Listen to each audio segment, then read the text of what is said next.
Hey guys, FunctionBuilt-Aquatics, and today we are showcasing our Banjo cats, and you guys are gonna watch them feed black. They're gonna eat blackworms, and so you guys are actually gonna see what their reaction to something moving, because we were feeding earthworms, and they were devouring them. Let's see how they react with blackworms. Yeah, I don't really think that these guys really fill up really fast, so I think they probably still have a little bit left in them to maybe tackle some of these blackworms, which are tiny compared to the earthworms we were giving them. These Banjo cats, I have 3 of them in this 10-gallon tank with the terracotta pots and the Indian almond leaves. Really do deserve their own setup with some sand. And the one down there I think just grabbed a couple. I didn't get them on video, but they really do deserve their own setup. What is that? Swimming to the surface. Worm ball.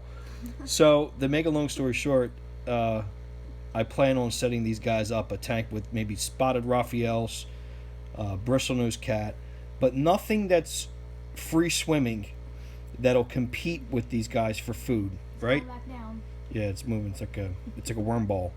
So nothing that'll give them a hard time and eat their food before they're able to get it. I've learned from experience that these guys like to eat on their own time. A lot of the food I put in there is usually at night, and then by the next morning the food's usually gone. And if I had things like large neons in a setup with them, or large tetras in a setup with them, they probably would consume most of the food before these guys were to get it. So this one's actually not even paying any attention to the worms, the blackworms. But he was full from eating one. Well, he ate the largest earthworm I put in there, and it was probably about 2.5 inches long. And so let's give him some time and see if he thinks that he's hungry. So these are not the eel-tailed Banjo cats.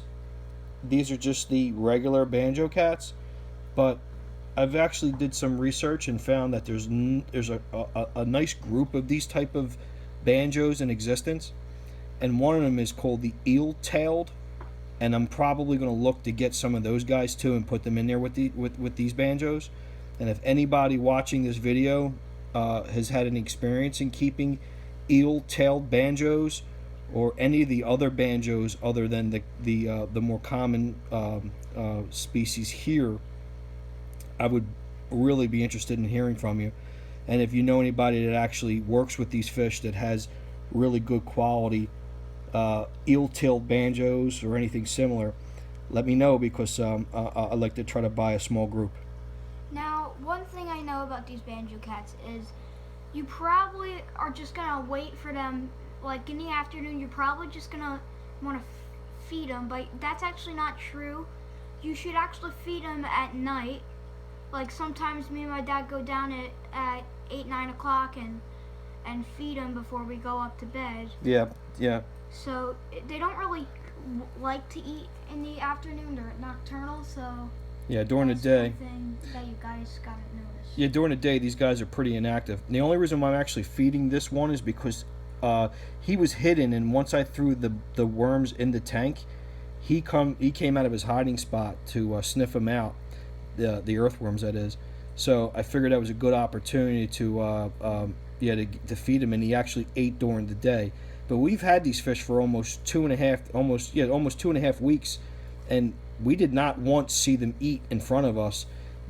It was a matter of putting the food in the tank in one spot where I knew it was. There's not a whole lot of water current in this tank. There's only a sponge filter, and so there's no water flow at all. And then waking up the next day and with the light on, when the light comes on the timer, and the food was gone, and I knew these guys ate. And what I would do is go in there and pull a couple of them out by hand, and look at their bellies and make sure their bellies weren't sunk in or concave, and their bellies are kind of plump, so they were eating. I've also tried the Paradigm carnivore, which they seem to like dry food too, so that they don't just only go for fresh meat, but they also go for dry food. So that's really good for you guys that do not like to feed their fish live or don't have the means to do so. Banjo cats, and these guys are probably, I would say these guys are 4 or 5 inches long. These are pretty nice sized banjos. I remember when I was a kid and I was keeping tropical fish for years, big banjos were 2 inches long. These guys came in really good size, and the store I got them from, really hit it out of the ballpark with them. So, Nate, you have anything else to say, buddy? Yeah, these fish are completely like flawless and bulletproof. Yeah, and they're really cool, molten colored with like browns and blacks and grays. So, this is Ron and Nate from FunctionBuilt-Aquatics. And if you haven't already subscribed, Please do so. if you like what we're doing, give us a thumbs up. You have any questions on what we're doing with these type of tanks, pH, temperature, or anything? pH in this tank's about 6.2 to 6.5. Water temperatures anywhere from 81 to 82 degrees. And if you haven't already subscribed, like I said before, Please do so. have a good night, guys. Good night. See ya.